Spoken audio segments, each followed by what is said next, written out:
All right, let's talk about something absolutely fundamental, food.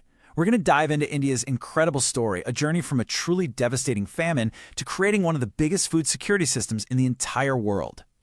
So before we jump into that huge system, let's get on the same page. You've probably heard the phrase food security thrown around a lot, right? But what does it really mean? Because I'll tell you, it's a whole lot more than just having enough to eat for breakfast and dinner. Okay, so it pretty much comes down to three key ideas. Three pillars. You can think of it like a simple checklist. First up, availability. Is there actually enough food produced or available in the country? In the granaries and the markets. Then there's accessibility. Can people physically get their hands on that food? And finally, maybe the most important one, affordability. Can they actually afford to buy it? You gotta have all three of those boxes ticked to say you're truly food secure. All right, let's dig into what each of those really means, because they're absolutely central to this whole story. A really solid definition came out of the World Food Summit back in '95, and it goes like this. Food security is when all people, at all times, have physical and economic access to sufficient, safe, and nutritious food. And look, you can see our three pillars right there in the language. Sufficient food, that's availability.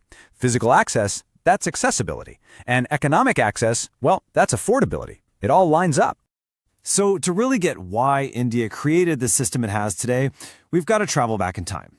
We need to look at a moment when that guarantee, that promise of food, just completely and utterly fell apart. We're talking about the Great Bengal Famine of 1943.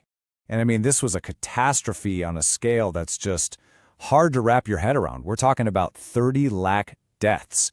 That's 3 million people, men, women, and children, gone. These images from the time, they really bring home the human cost, don't they? You can just see the absolute desperation. Families having to abandon everything they've ever known. This wasn't just a number on a page. It was a total collapse of society, driven by hunger. Now, your first thought, my first thought, everyone's first thought is, a famine that big must mean there was no food, right? Like a total crop failure, a massive drought, something like that. But this is where the story gets really, really interesting. Okay, check this out. Just look at the numbers.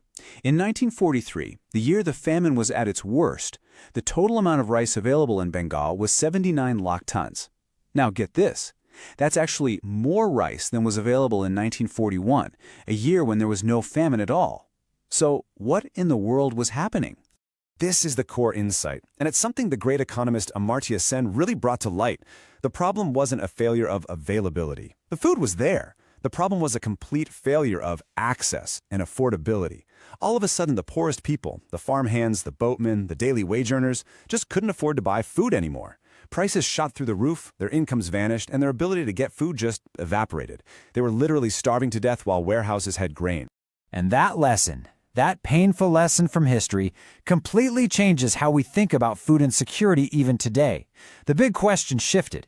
It's not just, is there enough food? It's, who are the people who can't get to it? So, let's take a look at who's most at risk now. So, let's meet a couple of people.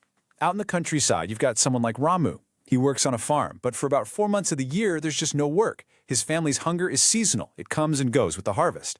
Then in the city, you've got Ahmad. He pulls a rickshaw. Some days he makes a decent living, other days, almost nothing. His income is totally unpredictable. For both of them, the problem isn't a national food crisis, it's the fact that their paychecks are just not stable.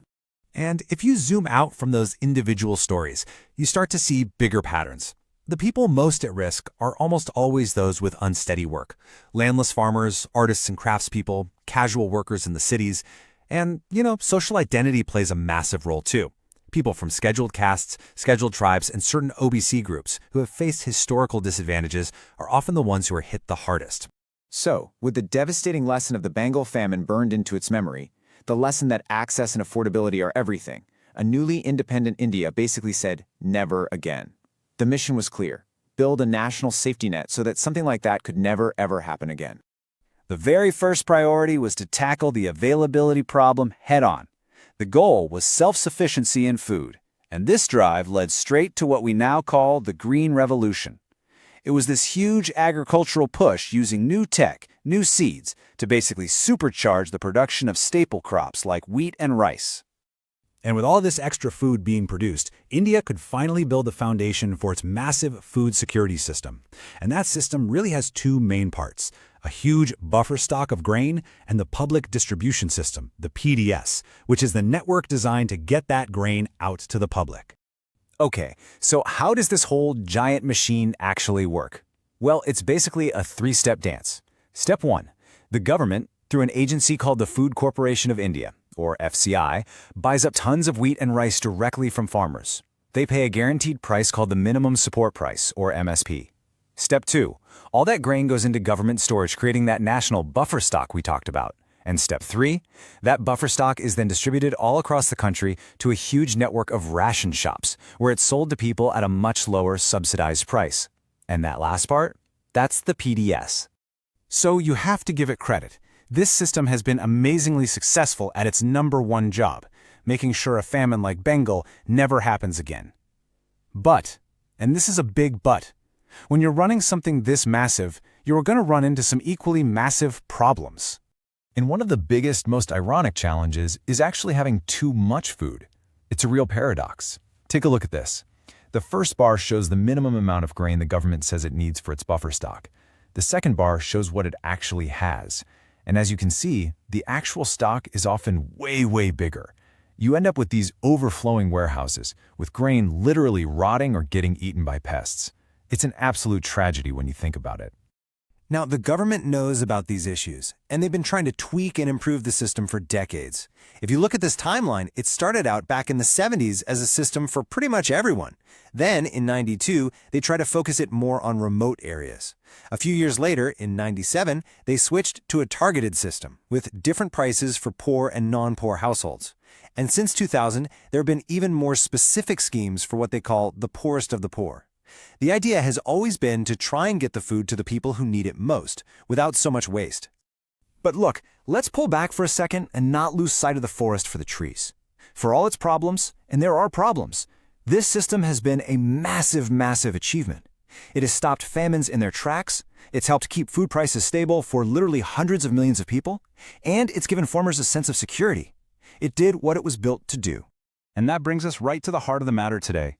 India built one of the biggest systems on Earth to solve the problem of famine, and it worked. But the challenge has changed. When you have grain rotting in storage while people are still going hungry, you realize the problem isn't about scale anymore. It's not about being big, it's about being smart. So the question becomes, how do you make this giant system not just big, but intelligent? That, right there, is the next great challenge for India's food security. Thanks so much for joining this explainer.